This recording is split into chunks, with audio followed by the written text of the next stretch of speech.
This conference will now be recorded. Good morning, everybody, and welcome to our fourth quarter Community Connections. I'm Justine Paradiso with the Dubuque Area Chamber of Commerce, and we are happy to have this morning two representatives from Kinum. We have Jenner Kunz and Richard Biechler. I will let them give their own introduction about who they are and what they do, but before we begin, at our in-person Community Connections, we usually like to keep it as personal as possible, and I'd like to continue with that with virtual. So if you are able, I'm just going to have you introduce yourselves. I will say who's up and who's on deck so we can go through that. And if you're not able to speak, I understand, and we'll just move forward. So first, actually, I'd like to have Ryan introduce himself. He's actually the newest member to the chamber team staff. So Ryan, if you would introduce yourself, and then Sarah, you're on deck. Well, my name's Ryan Semp. Like Justine said, I just recently joined the chamber as our government external affairs manager. Originally born and raised in Cedar Rapids, right down the street. So looking forward to being out here in Dubuque. I officially became a Dubuquer last weekend, so I'm happy to be here. But yeah, looking forward to meeting all of you and working with you. Thanks. All right, Sarah, if you want to introduce yourself, and then Jeff, you're on deck if you're able to speak. You bet. My name's Sarah Adams. I work at Unified Therapy Services, and we do physical, occupational, and speech therapy for pediatrics and the adult population. We're excited that we just last week opened up a clinic on Elm at the old Lamar building, and are currently in Fenimore now too. So we have 3 locations. So we are just growing, and so is our collections. Perfect. Thanks, Sarah. Jeff, if you want to introduce yourself, and then Samantha, if you're available, you can introduce yourself. I'm Jeff Hafel. I'm the managing broker for Rural Realtors in Dubuque and Galena. Just saw this, thought it looked interesting. I don't know what else you want to know about us, but yep, we're a real estate company, you know. That's perfect. Thank you, Jeff. Samantha, are you able to chime in this morning? Not a big deal. And I know Lisa already sent something in the chat that she's trying to switch to her phone, but we've got Samantha on from Hodge Company, and then Lisa is joining us from Dupaco. So with that, Jennifer, if you would like to introduce yourself first, and then Richard, and then I will make you the presenter. Everyone, feel free, leave your cameras on, just mute your mics, and we'll begin. Hi, I am Jennifer Kunz with Kinum Inc. I have been with Kinum for 7 years. I am the regional owner, manager, whatever. I don't know. It's more of an inflated title, so it doesn't really mean a whole lot. But really, you know, Richard and I kind of do the same thing. We go out to businesses. We share what Kinum can do collection-wise with people, and maintain those relationships. So as I mentioned, I've been there for 7 years. I bet I've been in the collection agent industry since '98, so I guess that's 22 years. So and yeah, so that's kind of been the whole career has been what we've been talking about. So that is a little bit about me. All right, Richard, if you'd like to introduce yourself. So I'm Richard Biechler. I also own RB Electric and Advanced Directional Drilling. This is kind of cool that we're on this, because I met Jennifer actually at a BNI before we had B2B. I was in BNI, and I met Jennifer at a BNI training. And you know, she tried to help me with collections, and I said, can I just become a business representative for you guys? And she's like, sure. So I needed it so bad. So it was kind of cool how it all worked out. And you know, Jennifer's been great, and the whole Kinum family's been awesome. You know, we're just, I don't know, like a little team. So that's perfect. I guess I've been around Kinum now. I think it's been 3 or 4 years, I think. More, I think. I don't know if it was 2016. It was somewhere in there. So. That's awesome. Well, we're glad to have both of you here today. And Jennifer, I'm going to go ahead and make you the presenter so you can share your screen with everybody. Okay. All right, we can see it. The floor is yours. So we're going to talk about debt collection during a pandemic today. And really, to be honest with you, it's not a whole lot different no matter what's going on, whether there's a pandemic, not a pandemic, the economy's good or bad, you know, there's always bad debt. And, you know, during a pandemic, some people are more concerned about how accounts are handled, and some of them aren't. I mean, if we really think about it, it has changed how businesses are run. A lot of businesses are going out of business. Actually, right now, a third of businesses are doing a lot better than they were. A third of businesses are doing the exact same as they were, and a third of businesses are not doing well at all. So, but if you kind of look at the paradigm, that's kind of, in a sense, how businesses always are, you know. There's a lot of small businesses that end up going out of business or what have you.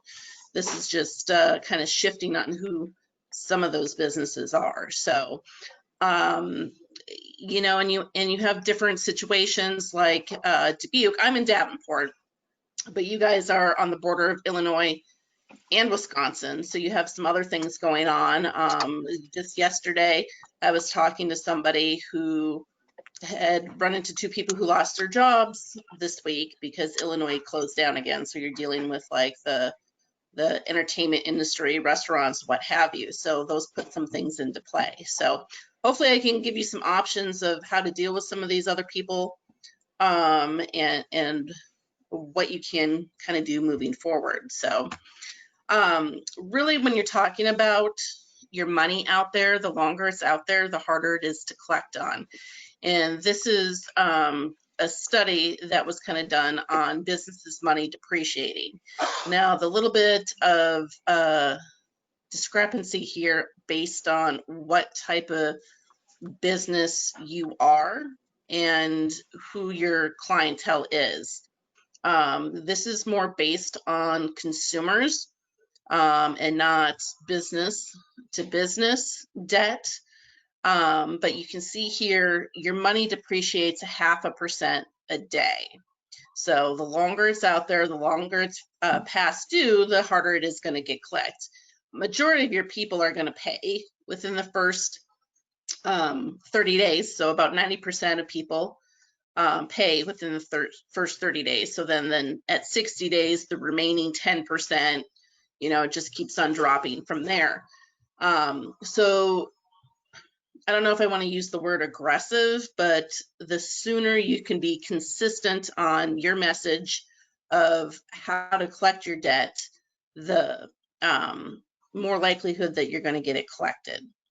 So this is just something to be aware of, and you can kind of see it 1 year past due, you have about a 10%, not even, chance of getting something collected. So earlier intervention and being consistent is going to be really the key in the collections game.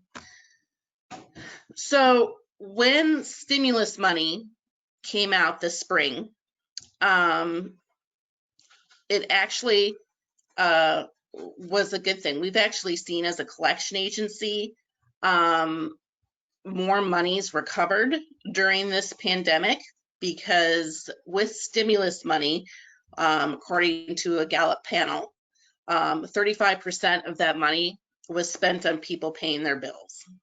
We had an influx of people actually calling in to say, I know I have this money that is owed that I'd like to take care of. And I know it's been on the table for a while, but just want everybody to be aware of that. If you have monies that are past due, working on it now. Also, you know, you have the holidays coming up next month. People tend to overspend anyways. So people start getting their credit card bills in January. So right now is kind of a crucial time to amp up your game with the collections. Plus, if another stimulus comes through, That'll be another huge key factor. So 35% of people actually paid their bills, and were wanting to take care of those sort of things with their stimulus money. 29% put it into savings. Only 16% of people used it for essential items like food and, hoarding toilet paper and, all that good stuff. So, so that's really key, is to know that people do, for the most part, want to pay their bills. And no matter what's going on there, you're going to have the people who can and want to pay their bills. You have your people who, no matter what you do or say, they're never going to pay it, and that has not changed during a pandemic. And then you have those people that, and this is what's probably changed a little bit right now, of who are the people who can pay their bills and who are the people who physically can't right now. But there's measures you can take into place to figure out who those people are sooner rather than later. Okay. This is a very interesting graph. This actually shows you what profits or what new sales or monies you need to bring in based on what your accounts receivables that you're losing. So for example, I think the average is around an 8% profit margin for most businesses.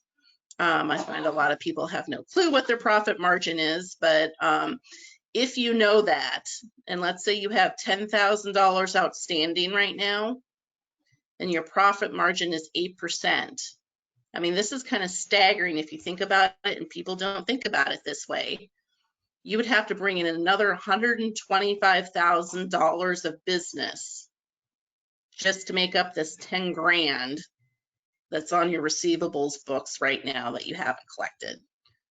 So this is a little bit of a shocking graph for people to see, and a lot of people are like, well, my balances are maybe $75 or average of $100, but those start adding up. If you get 15 people, 20 people that owe you $100 and you're $2,000 out, and you're kind of like, it's $2,000. But if your profit margin is 8%, you got to bring in $25,000 worth of business to make up that $2,000. So I think it's important for businesses to figure out what their profit margin is. And I think it's more difficult for businesses that are service oriented. Sometimes we don't value our time. Richard, I'm going to pick on you for a little bit here. He has his electrical company too. So he does have materials that they're out. But I know because Kinum does Richard's collections as well too, and he'll ask me about certain people that owe him and what have you. And I think sometimes it's also very personal, which we'll talk about this. But Richard, would you agree? Can I just kind of slightly talk about this debt of yours that we talked about in the last week? Yeah, of course. Yeah. Okay. So he has a bill for $400. Okay. Richard's calling me about this and telling me about this. I'm imagining this guy owes him like $4,000 because Richard is so hot about this bill past due, but it gets very personal on that as well. So Richard, was this bill, were you out any materials in it? Is this the one that I asked about the text message? Yeah. Yeah. Yeah, we probably have, and I think it was a $1,200 bill. I think we had about $400 of material in it. Okay, so he actually owes you $1,200 though? Yep.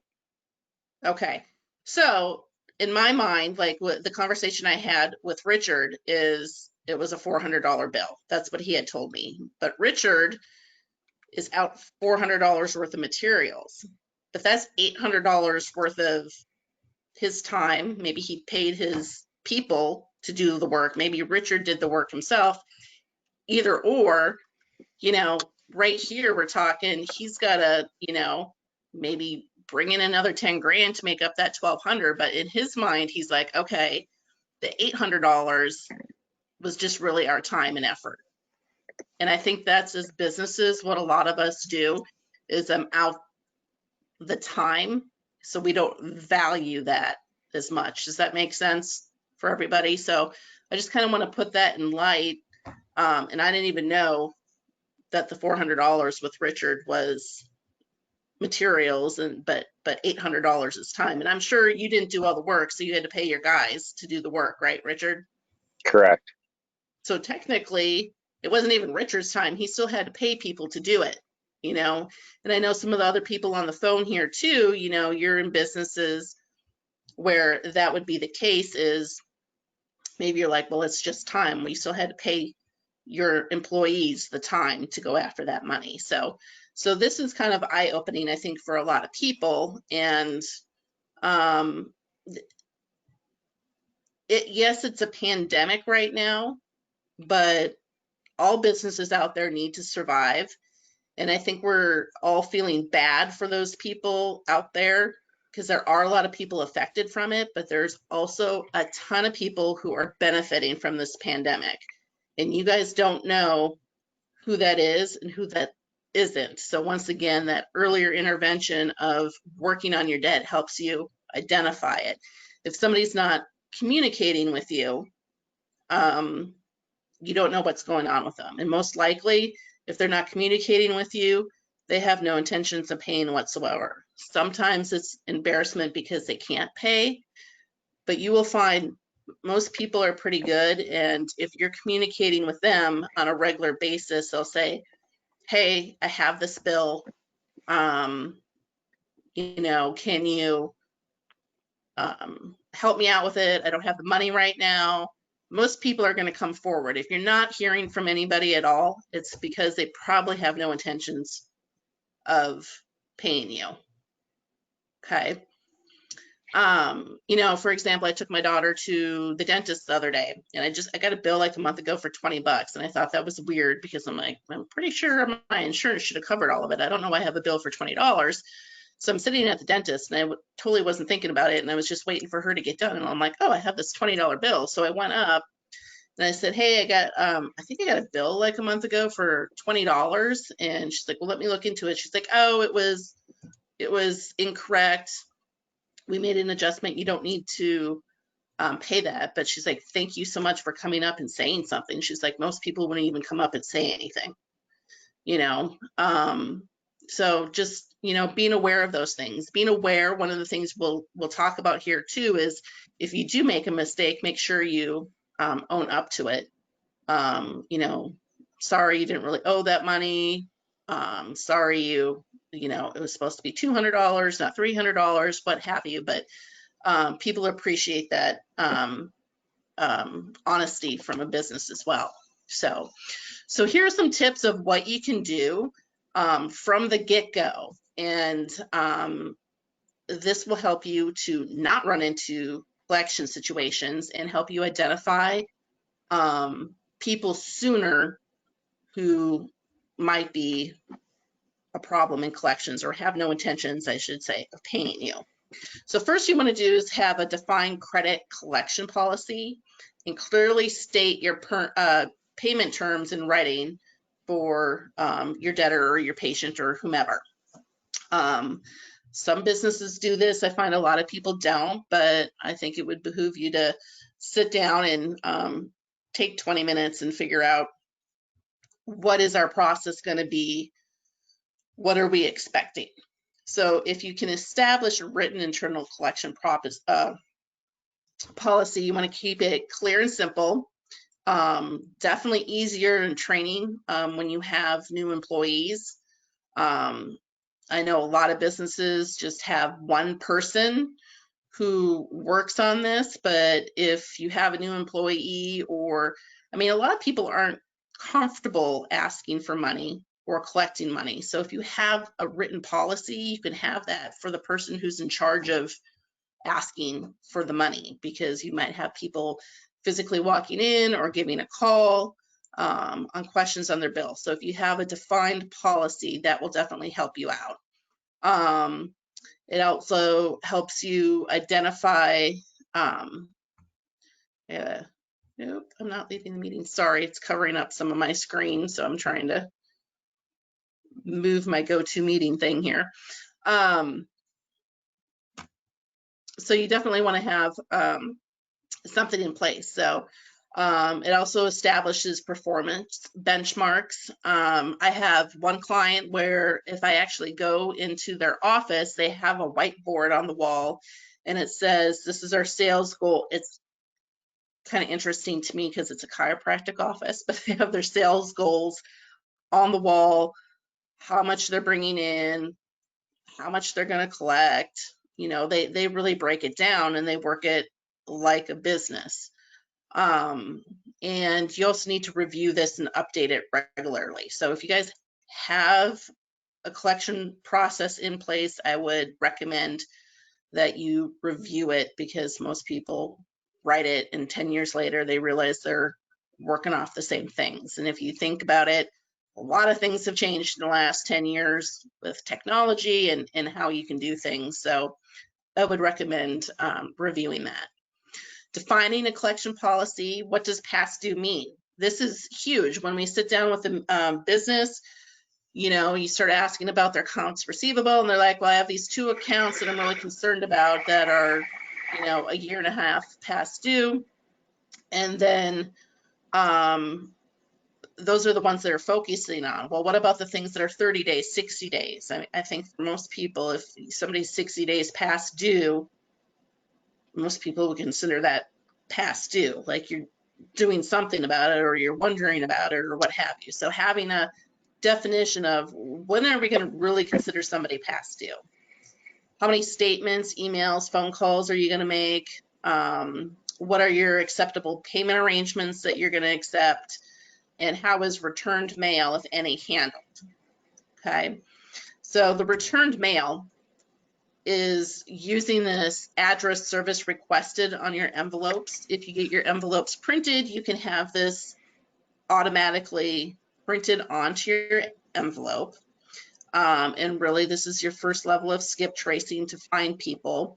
So by putting address service requested in the envelope, and as you can see here, I know I have it listed in here, it just tells you where to put it in the middle, just below your return address in the top left-hand corner. When you go to your printer, they should know what you're talking about when you ask them to print on the address service requested. You can also order a stamp online that says address service requested that you can use right now if you have a bunch of envelopes and you're sending out your bills.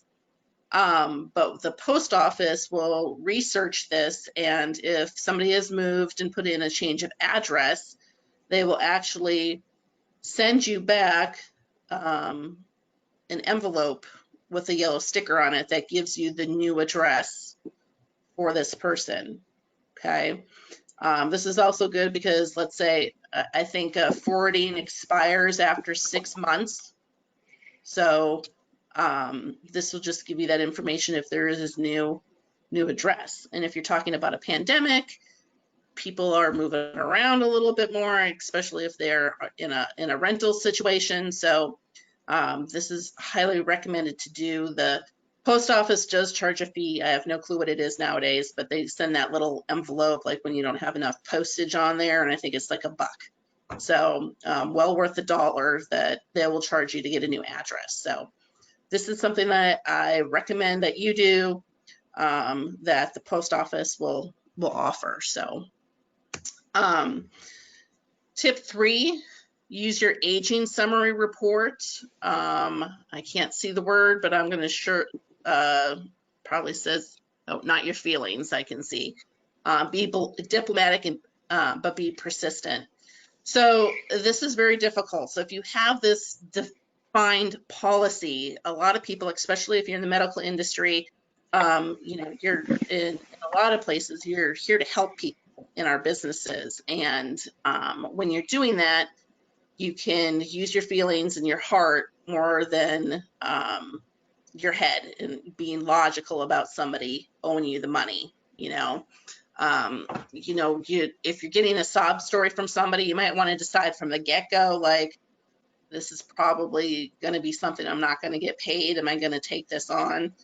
But if you have a defined policy and you're like, okay, 60 days, this is what happens, you know, because people are going to call you up and say all sorts of things.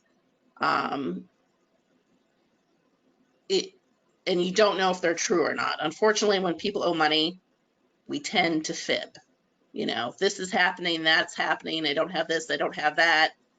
It may or may not be true, but if you can open up a dialogue and conversation with them, which I will show you how here to do that in a minute, you can kind of figure out what to do in these parameters. So very hard to not use your feelings, but if you use that defined policy that you've put in place.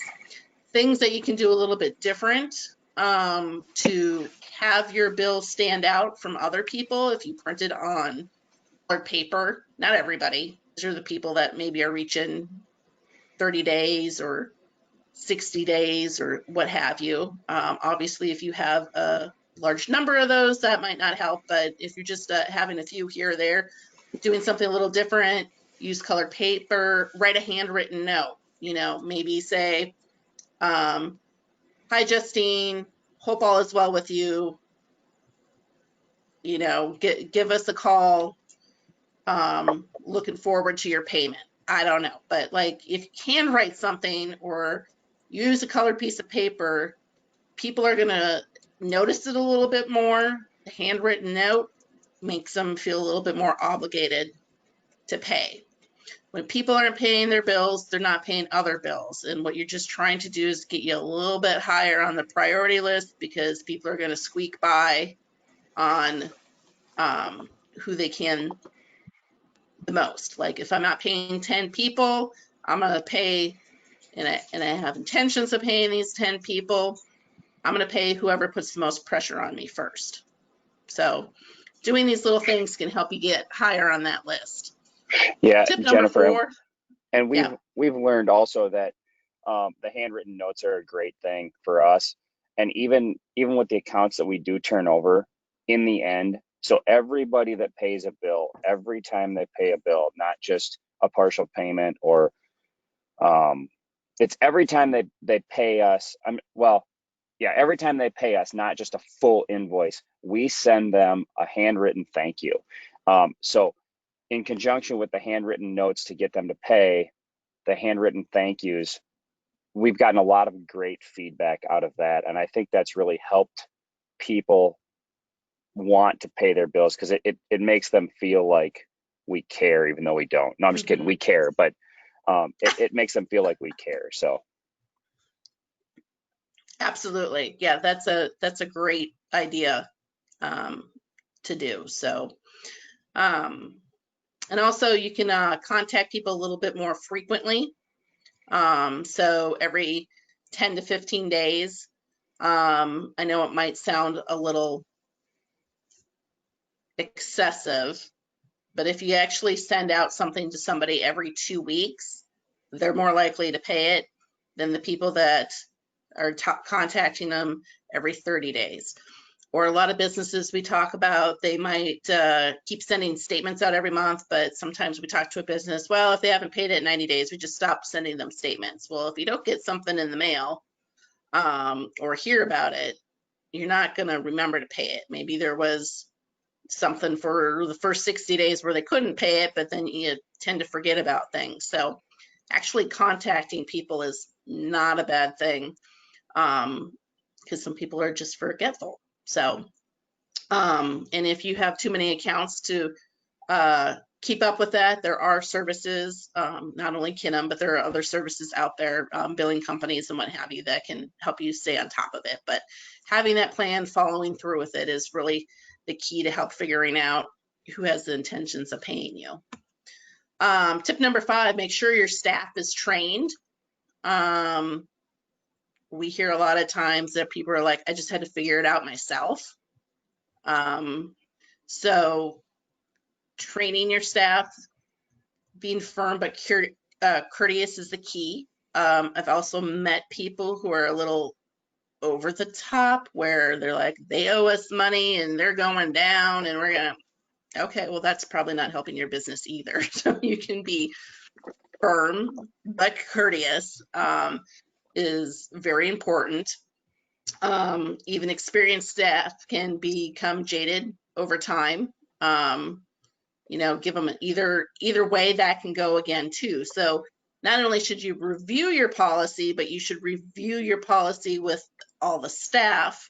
Some people are like, I'll never forget the first phone call I picked up. I don't deal with the debtors. Like, I would be the world's worst collector for anybody, because some lady called up and was like, I got this bill for my dentures. They told me they were going to take my teeth away. They blah, blah, blah. And I'm like, oh my gosh, that's horrible. I'm like, you don't need to pay your bill. Keep your dentures, So, some people aren't meant to do this.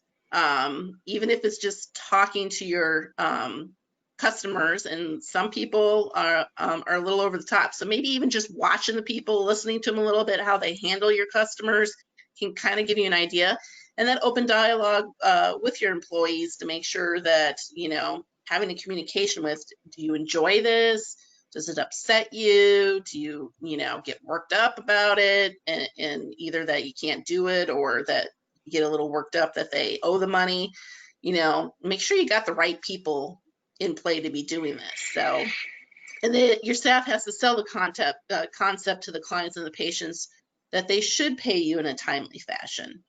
I don't know why this is not popping up here, but I don't remember what Dale Carnegie says, but obviously it was something good.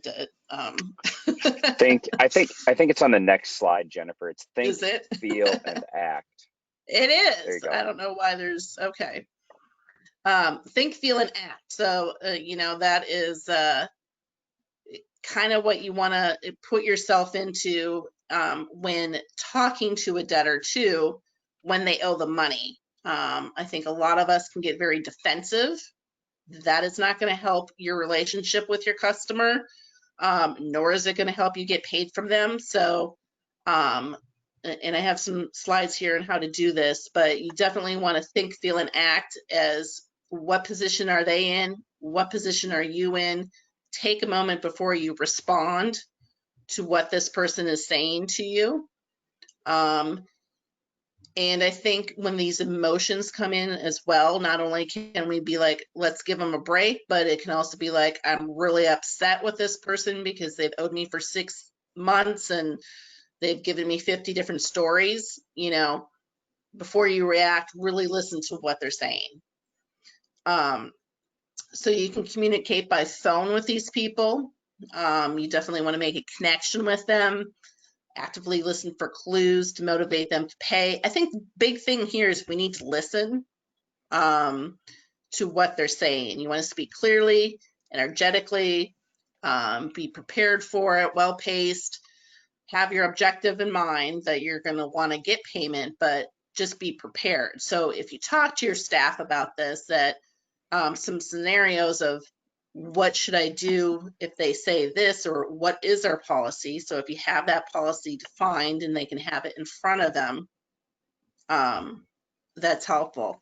And taking good notes on the debt, like, Richard said he was going to pay March 25th, so you can review these things with them as well too, because and I would recommend this as well, is when you're in the process of working with somebody. I'm just going to pick on Richard again too, because, I would assume most of his jobs is just not show up and, I'm changing a light switch kind of thing. If it's an ongoing job and they're communicating with you on things, taking notes on that.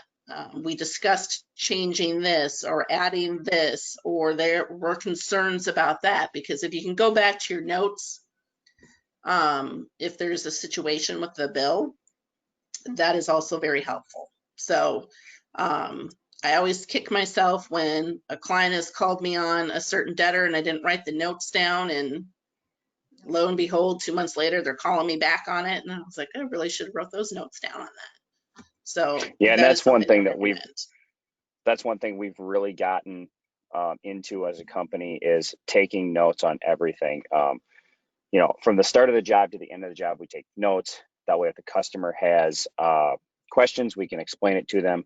Every day when we are finished on a job, we'll call that customer and ask them what the experience was for the day, whether they were around or not, whether they know anything about it or not. We ask these questions. We inform them on the progress of the job and where we stand with it and what we have left. They really seem to like that. And then the other thing we do, on some of these customers that are late or slow paying, we'll take notes on that as well. So we'll call them and say, hey, can you make a payment arrangement? Can you do this? Can you do that? Yes. And then we confirm that with them by taking the notes, repeating it back to them. So then we actively know that they're listening and they're repeating these terms back to us. And like I said, take that in the notes, whether they actually do remember it or not. Some people may, some people may not, but we get somewhat of a confirmation for that. And then we're more apt to see a payment come in a, the right amount of time.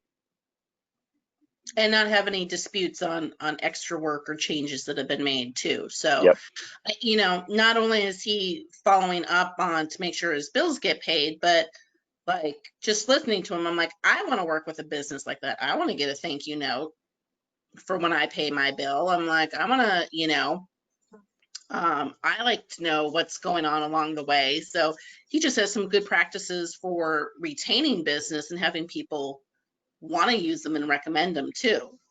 So not only, hopefully you don't have to have those things because they're not paying their bill, but he's also doing it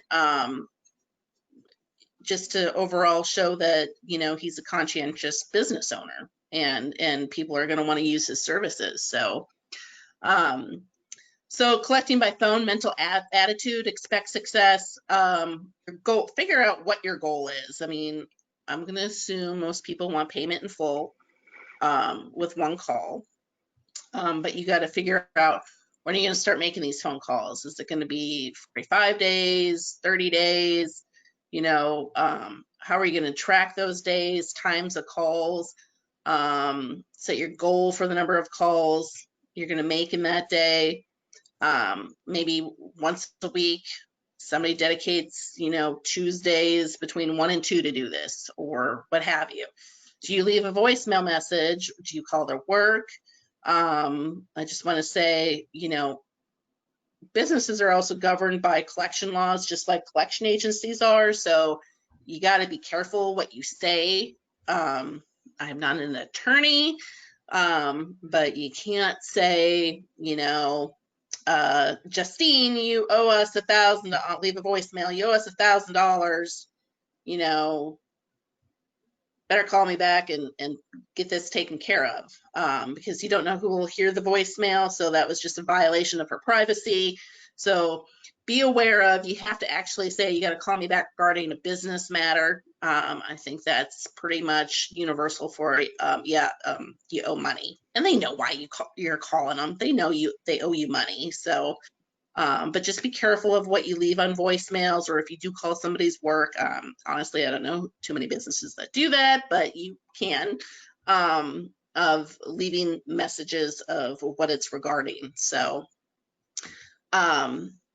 positive versus negative communications, just to know what you expect, clear explanations of treatment, quality of service, and appointments delivered on time, kind of like what Richard was just saying.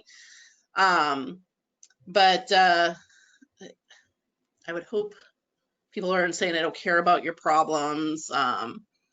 This will cost you lots more if I have to take further action. Those are all pretty aggressive things, but that's why you might want to know the person that is working on your accounts for you. What exactly are you saying and what you want them to say? Because sometimes people can get a little bit more aggressive, and I would say some of these negative communications are things that, like, you're totally fed up and it's way down the line. So just be aware of what's being communicated. Asking for money, is actually pretty easy. You need to sympathize, show compassion. I know how you feel. That happens sometimes. Listening. Sometimes people just, maybe they're having a bad day. We all have bad days. They might just have to vent sometimes. I think a lot of times when we're talking to our clients, and they call me up and tell me about a specific account, I just sit and listen to them because they're pretty upset about it. But after they kind of got it off their chest, they start thinking a little bit more logically about that. And the debtor is going to be the same way too. You know, you don't know the situation that's going on with them. You know, maybe their car just got towed earlier in the morning and now they're upset about that and they're taking this all out on you otherwise, you know, what have you. So you just need to listen to people and let them vent. But then you want to reinstate the obligation back to them. You know, I can understand what you're going through. Your payment was due. Having these dates is important. It was due on April 1st. I know this says, I hope it causes some guilt. I mean, you're not trying to necessarily make them feel guilty, but just providing the facts is important. And hopefully they'll realize that you're correct in expecting payment. But asking for payment, you don't want to say, how much can you pay? When can you pay? Can you pay something? You got to be a little bit more assertive and have control of the conversation. And it might be asking a question, but you want to say it as a statement. And asking how much are you short is going to get you a lot better answer. Because if you're like, well, can you pay 50? They owe 500. Can you pay $50? Because you're thinking, you know, we start thinking what we think they're thinking, and you have no clue. So maybe it's, I can do 400 today, but I get paid on Friday, and I can do the extra 100 on this Friday. You know, if you ask how much are you short, I think you'll find that you get a lot more money in quicker than if you start somebody on some lower payments, which people tend to want to do or offer. And then just make sure you're setting up a date, certain time. So today I'll take your credit card for 400. On Friday, the 8th, 6th, whatever, you will call me back with the remaining $100, you know. But if they're short the whole amount or part of the amount, then you're still in control of the payment terms. Okay. I talked about this a little bit earlier, admit and correct your mistakes ASAP. So, you know, we all know that we all make mistakes and to err is human. So just make sure if you're going through and like you're looking, like I went up, I said, got this $20 bill. I didn't think I had to owe it because of insurance. And then they're like, you're absolutely right. They were very prompt to be like, you know, oh, no worries. Sorry about that. You don't actually owe it. Obviously $20 is not something somebody's going to get worked up about, but if it's $2,000 difference or what have you, just make sure you're prompt and courteous. Admit your mistake. Don't try to cover it up. You know, I see a lot of people trying to do that. You know, just if people are appreciated a lot more, I'm so sorry, I made a mistake. So take that into consideration too. Follow all state and federal collection laws. Okay, well, that's easy to say, but here's a website down below. You can see what they are. But many states, businesses are governed by the same laws that the collection agencies are. So you can't call them at odd hours. You can't call them 9,000 times a day. You know, that's why a lot of people use a collection agency, so they don't have to worry about these things. But there are a lot of laws out there and they're continuously changing. So that's something to be aware of as well. Use a third party sooner. After 60 to 90 days is really where somebody should start using somebody else to help them on their accounts. You just don't realize how much money and time you're spending on working these accounts. And it's really good leverage. You can do everything a collection agency can do. The only reason people pay a third party is because of the fear of the unknown. Okay.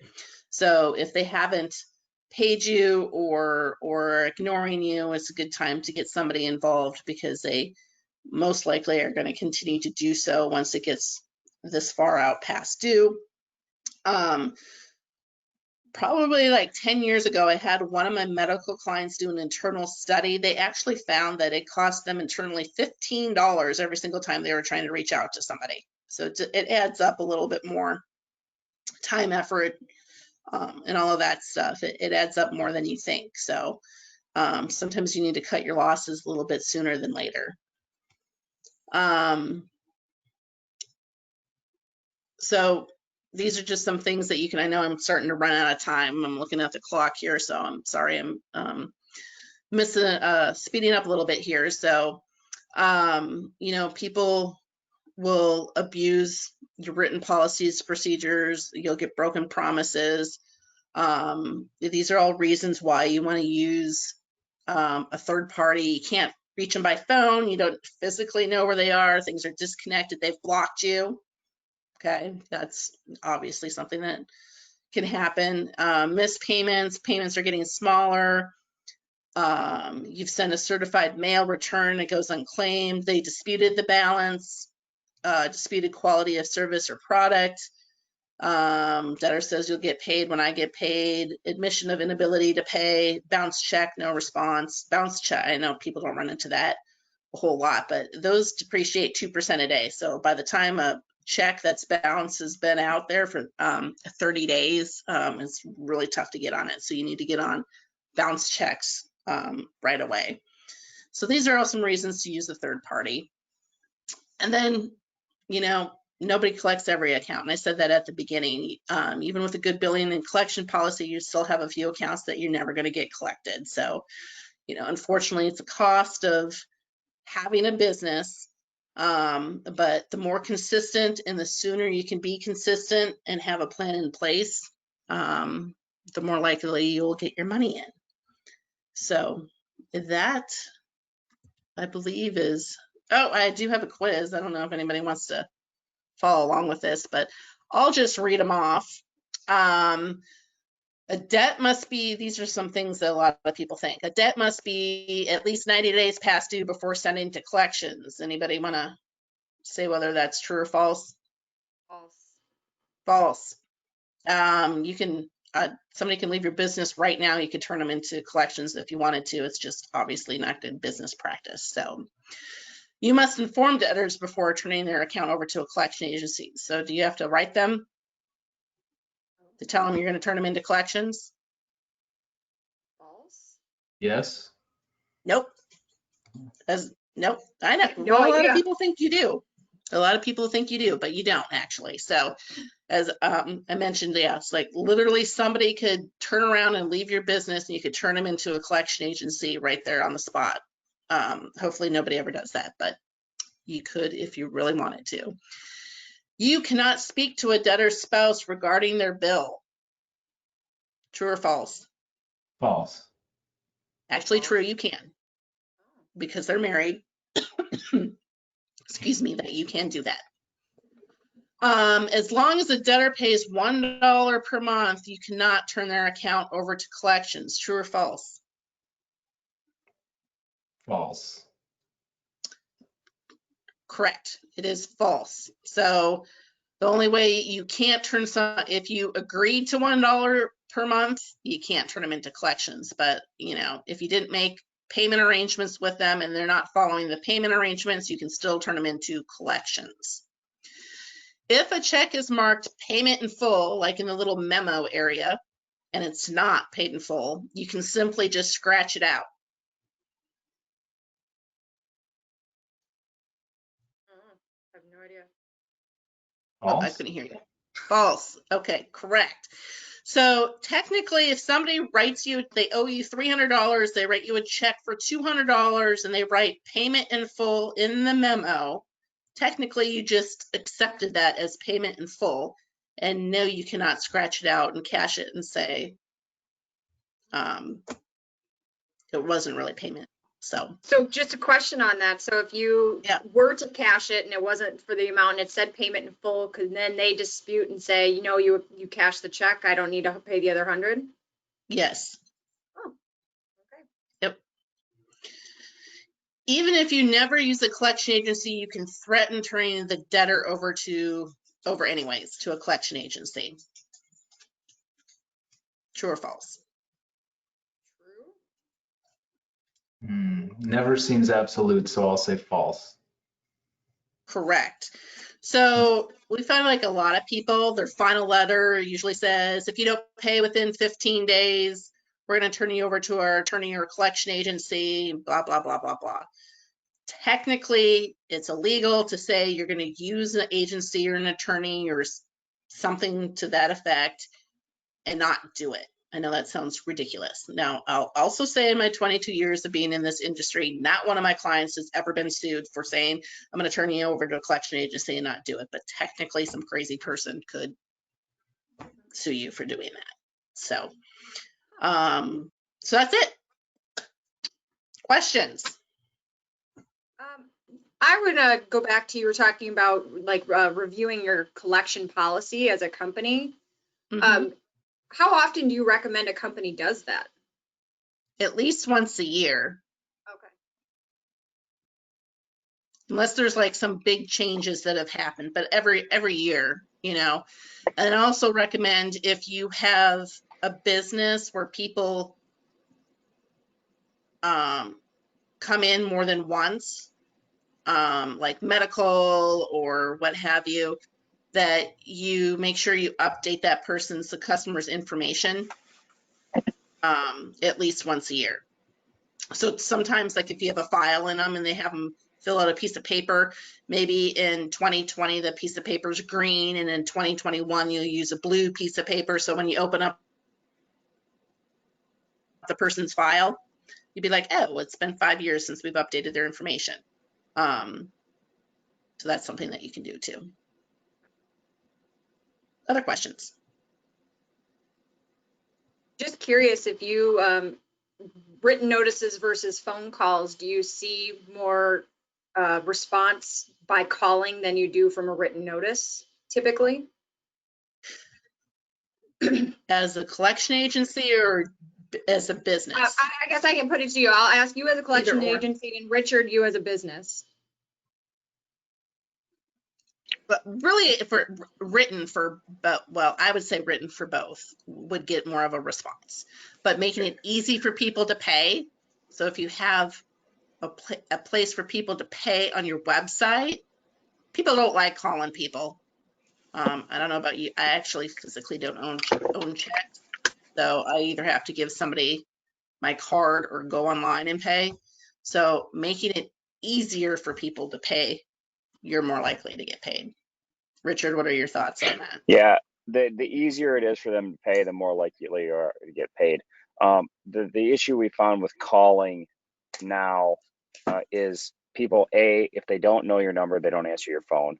If they know that they owe you money, they don't answer your phone. And if you send them a text message, they don't respond. They just say they never got it. So a lot of times for us, we do try to follow up with a call. We try to follow up with mail, with a handwritten letter, like Jennifer said earlier, because people seem more apt to open mail. I don't know why that is, but if it's addressed to them, in a non-threatening envelope, typically they'll open that mail up. And if you have a link to a way to pay, we'll get payments. Email is another great way. You can follow up with them. A lot of email does go unopened, or they can send it to spam. But if there's a link in that email that they can pay their debt, that's another great way for them to easily do things. And I guess I'll kind of follow up to that. Do you guys ever recommend going in person for debt collection? I do. But you're also on the job site. So. Yeah. So usually I don't right away. In our industry, it's a little bit difficult to come up with the invoice. Depending on the job, it's a little bit difficult to come up with the invoice the day you leave the job, because we're waiting on material come back. If it's a quoted job, it's a little different. But if I don't hear from the people, if they don't respond to me, in 30 days, a lot of the times we'll send an invoice out net 15. And if we don't have a payment in 30, we'll start calling, once a week or every 10 days or every 15 days, we'll start calling that customer. And if I don't get a response within 15 to 30 days. And we've sent a letter, we've sent an email, we've called. I'll stop by. Maybe they change their phone number. Maybe they're really not getting the mail. I don't know. I give customers the benefit of the doubt first, before I go to, before I turn it over. I do what I can to not turn it over. So I'll go there, I'll talk to them, make them feel like I care. And a lot of times we'll get a payment. Yeah. I mean, I do, right? Like, and everybody's got their own story and everybody's got their own issues. But if you can come to a census about it, you go present yourself in a professional manner, rather than calling and yelling at them. It's just, I don't know, it seems to work most of the time. Sometimes they don't answer the door, but. And I think it's a little different because Richard's actually going to their home to work on it. So he's been there before. But I would probably recommend for most industries not. That's kind of what I figured. Yeah. And it depends on the customer, Does anybody else have any other questions? Well, I appreciate everybody being on the call today. Richard and Jennifer, thank you so much. I want to say a thank you to our ultimate presenting sponsors, Medical Associates, Midwest One Bank, Telegraph Herald, and Q Casino for making events like this possible. As always, if you have any ideas for upcoming community connections, please reach out to me and I will do my best to get material and content and speakers that are relevant to all of you. I thank you all very much and I hope you have a great rest of your day. Thank you for having us. You guys. thanks. Take care. Bye-bye.